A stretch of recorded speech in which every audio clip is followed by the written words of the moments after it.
Au nom de toute l'équipe du magazine, belle et heureuse année 2023. Pour ce premier numéro, je vous propose de passer en revue les 5 faits marquants de l'année écoulée sur le continent. À côté des questions sécuritaires et de gouvernance qui ont dominé l'actualité, la Coupe du monde de football au Qatar a été l'occasion de finir l'année en beauté. Bonjour Francis Patindé. Bonjour. Et meilleurs vœux. Merci Denise. Avec l'observateur averti que vous êtes de la scène politique africaine, nous allons passer en revue 5 faits marquants de l'année 2022. Le premier est d'ordre sécuritaire, avec la fin de l'opération Barkhane, 10 ans de présence au Sahel et une menace terroriste qui gagne les pays voisins du Mali. Comment en finir avec l'instabilité dans cette région ? Il faut savoir que l'Afrique de l'Ouest est déstabilisée par ce qui se passe au Sahel. Depuis un peu plus de 10 ans quand même avant l'arrivée de Serval, puis de Barkhane, parce que Serval est arrivé en 2013, Barkhane l'année d'après a changé d'appellation. Et donc le Mali était déjà, avait des germes de déstabilisation avant que l'arrivée. C'était le ventre mou. Voilà, le ventre mou.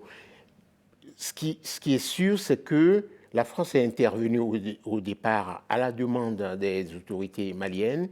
Ça s'est plutôt bien passé. Les troupes françaises ont été bien accueillies.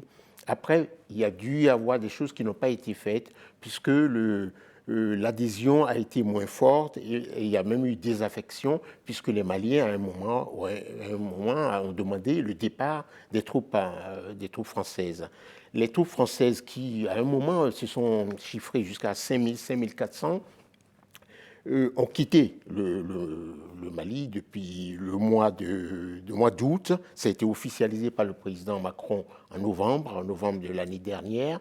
Mais aujourd'hui, la France, pour autant, n'a pas quitté le Sahel. La France a quitté. Elle est présente au Niger. Elle est présente notamment au Niger, elle est présente au Tchad, elle est présente également au Burkina Faso. On ne le dit pas assez.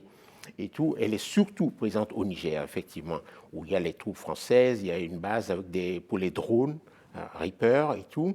De là, la France essaye d'organiser donc son soutien aux troupes nigériennes, aux troupes tchadiennes et aux troupes burkinabées.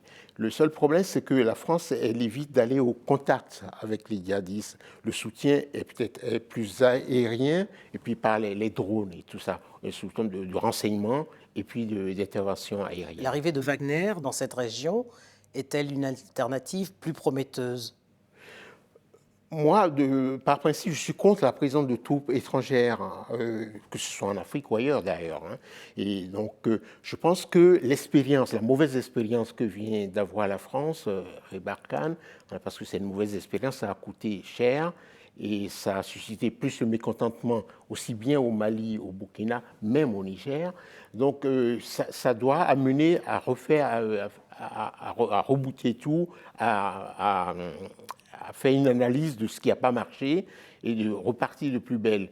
Ça pose des problèmes de la présence de troupes étrangères en Afrique. Il vaut mieux que ce soit les Africains eux-mêmes qui s'organisent, qui soient formés pour défendre leur territoire, quitte à avoir l'assistance satellitaire, l'assistance en termes de renseignement ou de drones de troupes étrangères. Mais on voit bien que le G5 Sahel ne fonctionne pas. Oui, mais c'était un machin qui a été créé de toutes pièces. C'était une bureaucratie de plus au Sahel. Le Sahel n'avait pas besoin d'une bureaucratie. Le Sahel a besoin de dirigeants forts, mais qui soient quand même conscients des questions sécuritaires. Le Sahel avait besoin également d'armées d'armées africaines, épaulées par les Nations Unies et par des troupes africaines, qui aillent au contact avec les barbus, avec les djihadistes. C'est la raison de la création de l'école militaire en Côte d'Ivoire. Absolument. Pour mieux former les armées. Pour mieux former les armées et surtout leur apprendre à faire une guerre asymétrique. C'est-à-dire, ce n'est pas une guerre classique où on fonce avec des chars et tout. Il faut aller au contact de ces gens-là, il faut aller les déloger dans leur tanière, et ce qui n'a pas été fait jusque-là. Parce que la France aussi avait peur aussi de l'opinion publique française, c'est de perdre des hommes, de perdre des soldats. Je crois que la France a perdu 59 ou une soixantaine de soldats pendant ces dernières années. Donc les gens ont peur de l'opinion publique. Il y a des élections en France, c'est un pays démocratique dont l'opinion compte beaucoup, et donc on ne veut pas mourir. Aujourd'hui, les gens veulent faire la guerre sans mourir. Entre 2020 et 2022, le Mali, le Burkina Faso et la Guinée ont connu 5 coups d'État, puisqu'on a eu 2 au Mali et 2 au Burkina Faso. Faut-il s'inquiéter du retour des militaires sur la scène politique, comme ce fut le cas dans les années 70 et 80? Alors, première chose, c'est vrai qu'il y a eu ces coups d'État, 2 donc en 2021 au Mali, 2 en 2022 au Burkina Faso, et ce coup d'État du 5 septembre 2021 en Guinée. Effectivement, mais moi je ne suis pas de ceux qui pensent qu'il y a un effet domino, première chose. Je ne pense pas qu'il y ait que l'Afrique soit menacée par qu'il y ait une cascade de coups d'État, comme beaucoup d'observateurs et d'experts ont écrit. Je pense que c'est des coups d'État localisés, et parce que l'Afrique, après tout, compte entre 54 et 55 pays, parce que ça dépend comment on fait le calcul, et il n'y a pas... Le Tchad, prenons même la situation du Tchad, on y reviendra. Et tout ça, ça ne change rien. Que ce soit 5 pays, qu'il y ait des coups d'État dans 5 pays, même dans 10, ça ne change rien qu'il y ait une Afrique qui progresse. Il y a une Afrique qui avance, où il n'y a pas de coup d'État, toute la zone australe. Il n'y a pas de coup d'État. Et centrale. La zone centrale, qui est quand même un glacis, il n'y a pas eu de coup d'État. En Afrique orientale, il n'y a pas eu de coup d'État. Il faut également, de temps en temps, faire ressortir ces aspects de la chose. 5 États ne font pas l'Afrique, il y en a 55. Au Tchad, justement, Mahamat Déby Itno a succédé à son père. Le dialogue national, qui ne fut pas inclusif, lui permet de présider la transition et de présider et même de se présenter à la présidentielle à la fin de la transition. Comment expliquez-vous l'indulgence de Paris à l'endroit de ce pays? D'abord, la situation au Tchad, c'est vraiment l'antithèse, c'est l'illustration de ce qu'il ne faut pas faire. Il est exclu aujourd'hui, au XXIe siècle, qu'on instaure une dynastie à la tête d'un État. Ça a pu se faire par le passé, il y a quelques décennies, mais aujourd'hui, ça heurte les opinions publiques, première chose. Deuxième chose, ce monsieur a été adoubé par M. Macron. M. Macron s'est précipité en N'Djamena pour donner son onction, son imprimature, et même ça a été pris comme un encouragement à ce monsieur pour qu'il reste le fils de son père. Alors, on lui a donné une transition, une rallonge, 2 années de transition, ce qui est long, parce qu'on peut faire une transition plus courte, et pour un pays qui a d'énormes problèmes. Deuxième concession qu'on lui a faite, c'est la possibilité qui lui a été offerte de se présenter à l'élection, au scrutin présidentiel à venir. Je trouve que c'est inadmissible, c'est un encouragement à l'instauration de dynasties à la tête des États africains.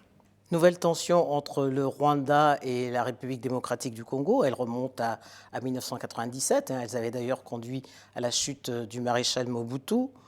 En 2019, à l'arrivée de Félix Tshisekedi, les relations entre Kigali et Kinshasa se sont réchauffées. Certains opposants ont d'ailleurs dénoncé des choix diplomatiques discutables qui n'ont ni acheté la paix, ni garanti la souveraineté du pays.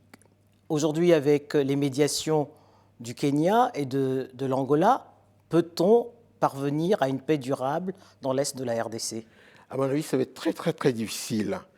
Et pourquoi? Parce que la tension actuelle tire ses racines de plusieurs siècles. Ça tire ses racines du partage de l'Afrique. Le fait que des puissances de l'époque, des puissances européennes de l'époque, se soient installées dans un bureau à Berlin et qu'ils ont découpé l'Afrique. Le problème, c'est ça. Le problème de base, le problème de fond, c'est ça. Les 9 frontières de la RDC qui posent problème. Qui posent problème, mais ce n'est pas une exclusivité du Rwanda ni de quasiment toute l'Afrique, c'est comme ça. Ça, c'est la première cause. La deuxième cause, c'est l'installation, le fait qu'il y ait des populations rwandophones à l'est du Congo, de la RDC. Il y a se greffe là-dessus des problèmes de susceptibilité, des problèmes de sécurité réelle.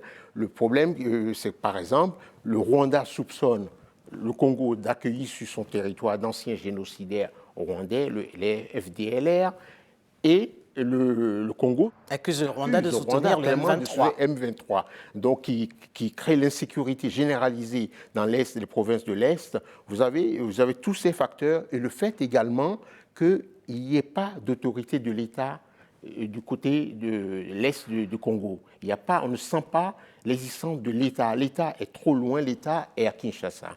Vous ajoutez à cela le fait que ces provinces de l'Est soit extrêmement riche et que n'importe quel aventurier, des entreprises occidentales, mais des aventuriers viennent exploiter le coltan, le tungstène et les richesses du sous-sol, mais c'est la porte ouverte à tous les aventuriers. Mais que faut-il espérer justement de ces médiations menées par Nairobi et Luanda?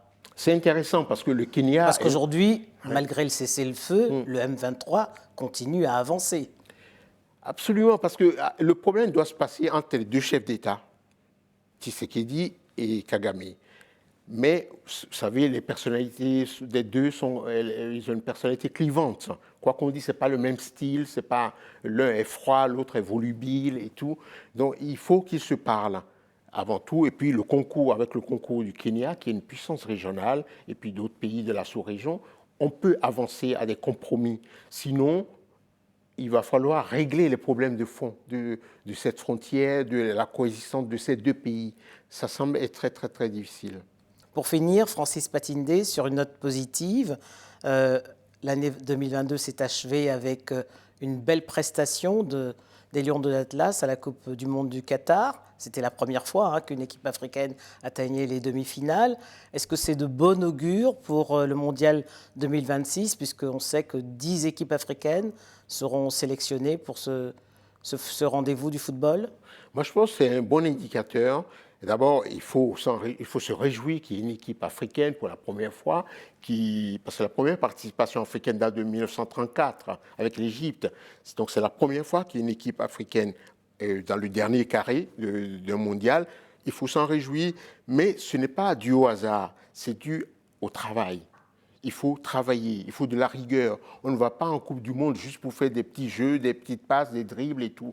On va pour ça, certes, mais on y va aussi pour marquer des buts, pour se qualifier. Le Maroc, je viens de donner l'exemple. Je vous fais remarquer que le Maroc est entraîné par un Marocain. Ouais. Donc, le temps de sorciers blancs est révolu.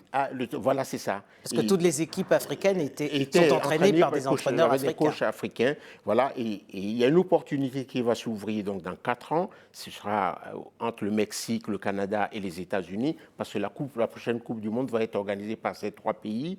Et je pense qu'avec 9, voire 10 équipes, l'Afrique a des chances d'aller un peu plus loin, à condition de persévérer dans l'effort, de persévérer dans le travail et de croire en soi. Merci Francis Patindé. Merci.